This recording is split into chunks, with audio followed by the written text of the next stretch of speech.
अब के हम बिछड़े तो शायद कभी ख्वाबों में मिले, जिस तरह सूखे हुए फूल किताबों में मिले। जिंदगी से यही गिला है मुझे, तू बहुत देर से मिला है मुझे। कलम एक ऐसी चीज है जिसे तलवार से भी ज्यादा धारदार माना जाता है। तलवार डर का माहौल पैदा करती है, जबकि कलम खामोशी और दलीलों के साथ लोगों को मुतमईन करती है। ये सब आपको इसीलिए बताया जा रहा है क्योंकि आज हम जिस कलमकार के बारे में आपको बताएंगे उसकी कलम कुछ इसी तरह की थी। उन्होंने अपनी कलम का रुख महबूबा के जुल्फों और लबो रुखसार की तरफ से मोड़कर तलवार, बम और गोला बारूद के खिलाफ खड़ा कर दिया था।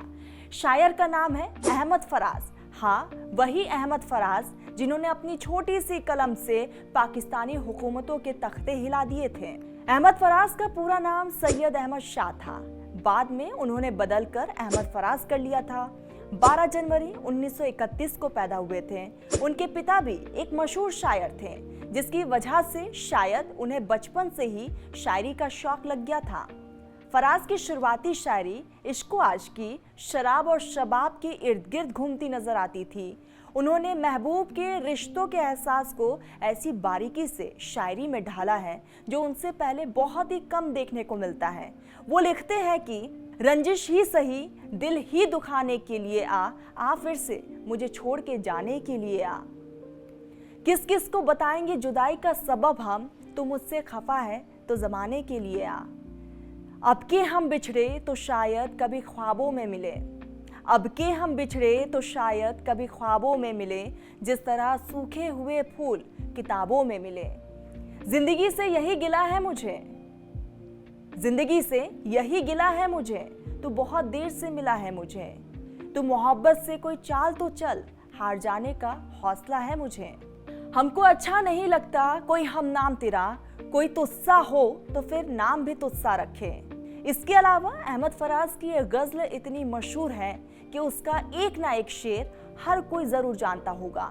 वो लिखते हैं कि सुना है लोग उसे आंख भर के देखते हैं, गौर फरमाइए, सुना है लोग उसे आंख भर के देखते हैं, सो उसके शहर में कुछ दिन ठहर के देखते हैं। सुना है बोले तो बातों से फूल झड़ते हैं, सुना है बोले तो बातों से फूल झड़ते हैं, ये बात है तो चलो बात करके देखते हैं। सुना है दिन को उसे तितलियां सताती है, सुना है दिन को उसे तितलियां सताती है, सुना है रात को जुगनू ठहर के देखते हैं। अब बात करते हैं फराज साहब के दूसरे रुख की। जब उन्होंने अपने कलम को हथियार में तब्दील कर लिया था, उसकी एक वजह थी अहमद फराज ने पाकिस्तान को अपनी आंखों से बनते हुए देखा था और पाकिस्तानी कौम को जिस तरह के ख्वाब दिखाए गए थे वो बिल्कुल वैसे थे जैसे जन्नत की बात हो रही है। लेकिन फराज साहब या वहाँ की कौम को अपने लीडरों से जो उम्मीदें थी वो सब काफूर साबित हुई।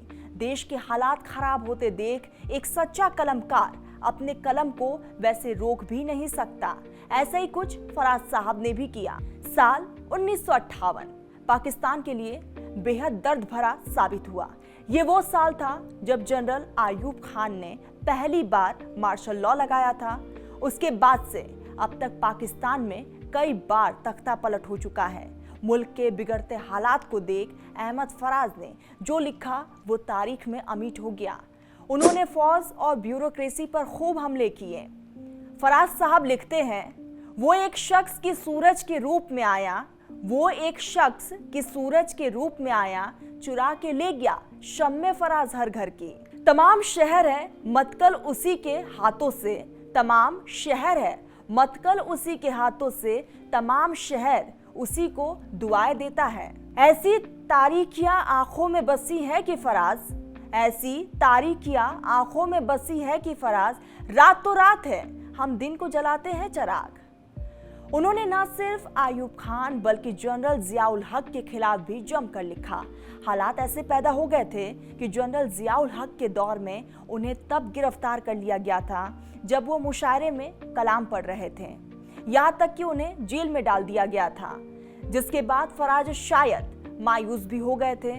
उस वक्त उस शायर पर क्या गुजरी होगी जिसने अपनी जिंदगी में पाकिस्तान को बनते देखा और फिर हुक्मरानों के जरिए उसकी इज्जत भी लूटती देखी।